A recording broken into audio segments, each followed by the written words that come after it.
अस्सलाम वालेकुम students, 9th class chemistry new book chapter number 5 इनर्जेटिक्स और उसकी एक्सरसाइज के कंस्ट्रक्टेड रिस्पांस क्वेश्चंस को इस वीडियो लेक्चर में हम सीखेंगे। तो आइए क्वेश्चन नंबर 1 को पढ़ते हैं और उसके आंसर को फाइंड करते हैं। क्वेश्चन नंबर 1 की स्टेटमेंट है physical changes which usually occur around us are given in the table। यानी कि हमें एक टेबल दिया गया और उस टेबल में हमारे इर्द गिर्द आने वाली फिजिकल चेंजेस को बयान किया गया है या बताया गया है। Write down whether they are exothermic और एंडोथर्मिक। आपने बताना यह है कि वो जो फिजिकल चेंजेस टेबल में गिवन है क्या वो एक्सोथर्मिक हैं या एंडोथर्मिक हैं।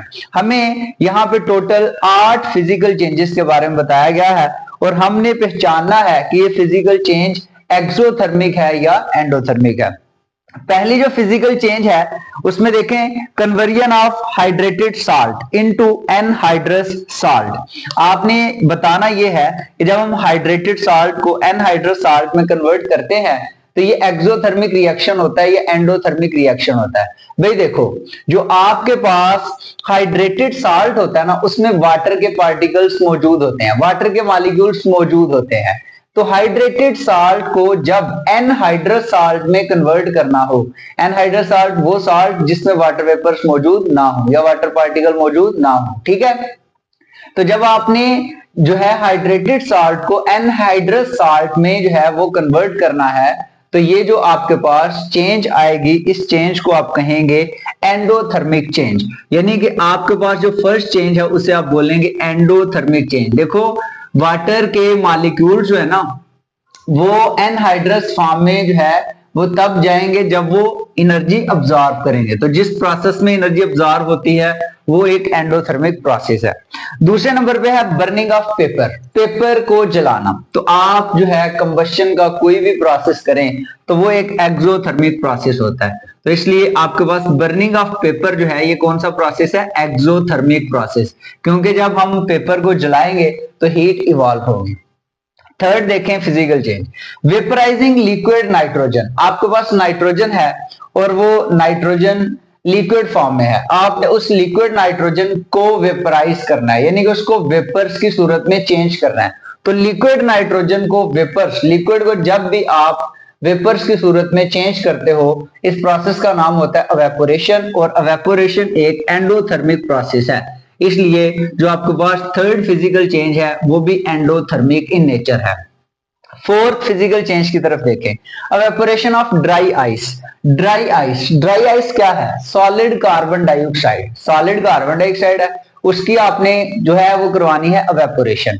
अब सॉलिड कार्बन डाइऑक्साइड की एवेपोरेशन करवाने के लिए हम एक मेथड अप्लाई करते हैं, उस मेथड का नाम है सब्लिमेशन, जिसमें सॉलिड को डायरेक्टली वेपर्स में चेंज किया जाता है।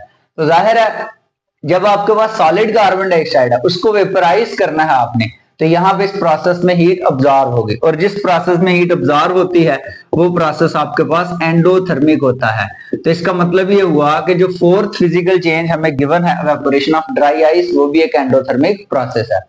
फिफ्थ फिजिकल चेंज की तरफ आते हैं conduction of electricity bye metals.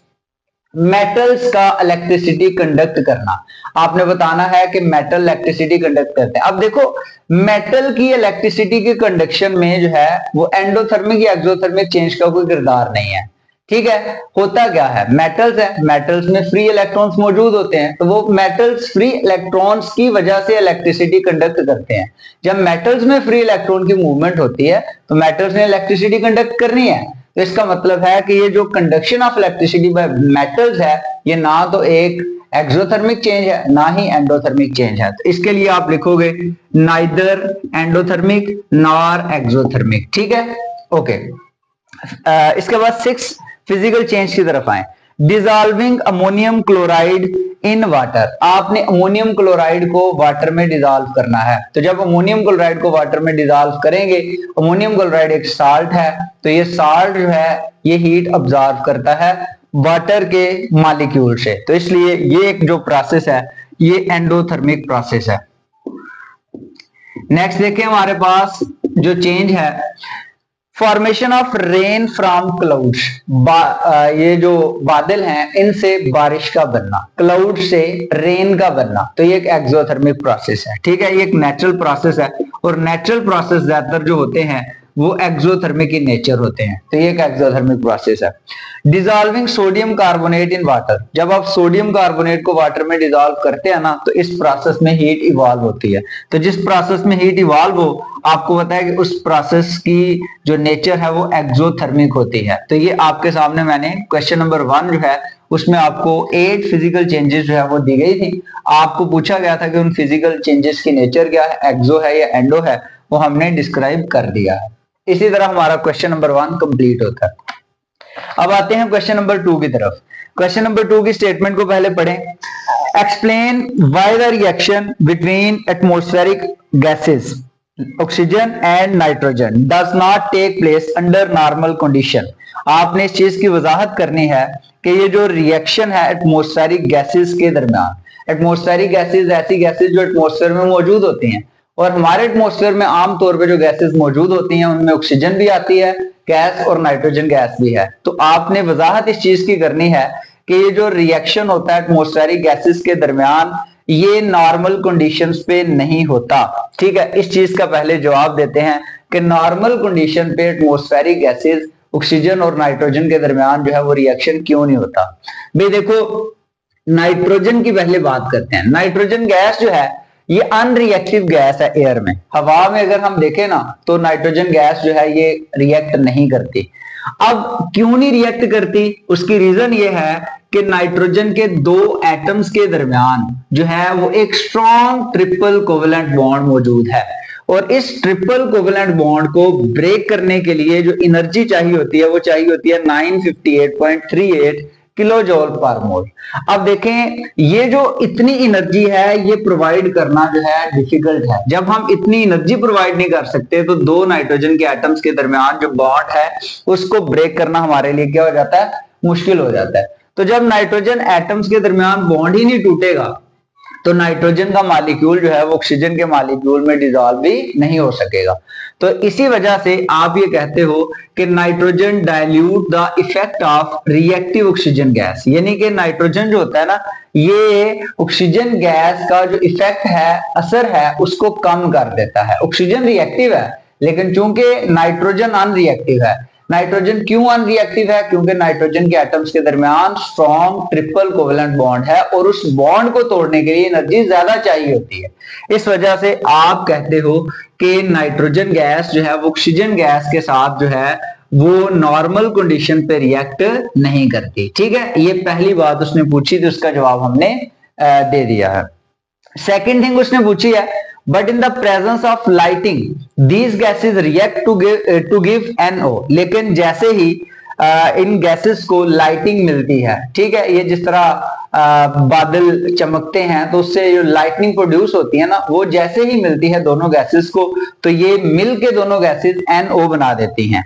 The reaction stops as soon as the lighting stops. अब देखो, नाइट्रोजन गैस जो है ना भाई, इसको ऑक्सीजन के साथ रिएक्ट करने के लिए चाहिए होती है एक्सट्रीम कंडीशंस, और वो एक्सट्रीम कंडीशन क्या है, लाइटनिंग।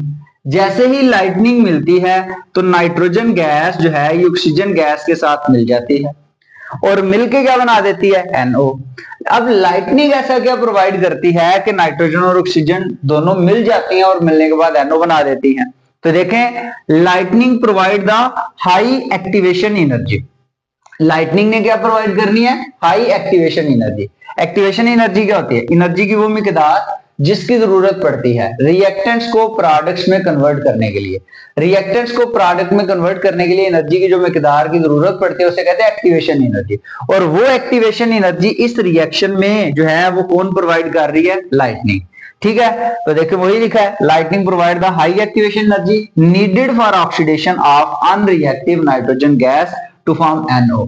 तो जब लाइटनिंग जो है मिलती है तो नाइट्रोजन और ऑक्सीजन दोनों आपस में रिएक्ट करते हैं और NO बना देते हैं, और NO को बोलते हैं नाइट्रिक ऑक्साइड या इसे बोलते हैं नाइट्रोजन मोनोऑक्साइड। तो इस तरह से हमारा ये सवाल मुकम्मल हो गया। अब देखें, आखिर पे लिखा हुआ था reaction stops as soon as the lightning stop. तो इस यहां तक करने के बाद आप वो फिक्रा एज इट इज लिख सकते हो। आइए जी क्वेश्चन नंबर 3 को पढ़ते हैं और देखते हैं कि इसमें हमें क्या पूछा गया है। क्वेश्चन नंबर 3 है अ रिएक्शन बिटवीन नेचुरल गैस, और नेचुरल गैस का फार्मूला होता है CH4, ठीक है, मीथेन को नेचुरल गैस कहते हैं। A reaction between natural gas and atmospheric oxygen does not take place when you mix them, यानी कि नेचुरल गैस और एटमॉस्फेरिक ऑक्सीजन के दरमियान रिएक्शन नहीं होता जब आप उनको मिक्स करते हो। As soon as you show burning matchstick the reaction start immediately and then it continues until one or both of the reactant are used up explain, यानी कि जब तक हम मैचस्टिक का इस्तेमाल नहीं करते तो तब तक मीथेन और ऑक्सीजन के दरमियान जो है वो रिएक्शन नहीं होता, ठीक है। अब देखो ऐसा क्यों होता है। तो पहले तो आप लोगों ने अपनी किताब से ही जो पहला फिक्रा है इस सवाल का उसी को जवाब में राइट करना है। A reaction between natural gas and atmospheric oxygen does not take place when you mix them because there is not enough energy to overcome the activation energy required for the reaction, यानी कि जो methane है CH4 और जो oxygen है इन दोनों के पास इतनी एक्टिवेशन एनर्जी नहीं है कि ये एक्टिवेशन एनर्जी नहीं है ताकि ये दोनों आपस में रिएक्ट कर सकें। देखो ना, इन दोनों ने रिएक्ट तो तब करना है जब इनको एक्टिवेशन एनर्जी मिलेगी। तो एक्टिवेशन एनर्जी जब इनके पास इतनी है ही नहीं कि ये आपस में रिएक्ट करके प्रोडक्ट बना सके तो ये फिर रिएक्ट ही नहीं करती। अच्छा, अब रिएक्ट कब करती हैं? जब इनको मैचस्टिक यानी कि बर्निंग मैचस्टिक से हम रिएक्शन स्टार्ट हमें करवाना पड़ता है। ये वो रिएक्शन है इसके लिए इसने खुद इनिशिएट नहीं होना, खुद जो है वो स्टार्ट नहीं होना, बल्कि इसे स्टार्ट करवाना पड़ता है। तो आप क्या कहोगे, अब burning matchstick start the reaction, यानी कि जो बर्निंग मैचस्टिक है वो क्या करती है, वो रिएक्शन को स्टार्ट करती है। किसके दरमियान? Natural gas and atmospheric oxygen by providing the necessary activation energy. अब बर्निंग मैचस्टिक, वो जो मैचस्टिक है माचिस है, उसने क्या करना है, उसने एक्टिवेशन एनर्जी प्रोवाइड करनी है। किसको एक्टिवेशन एनर्जी प्रोवाइड करनी है? नेचुरल गैस और एटमॉस्फेरिक ऑक्सीजन को।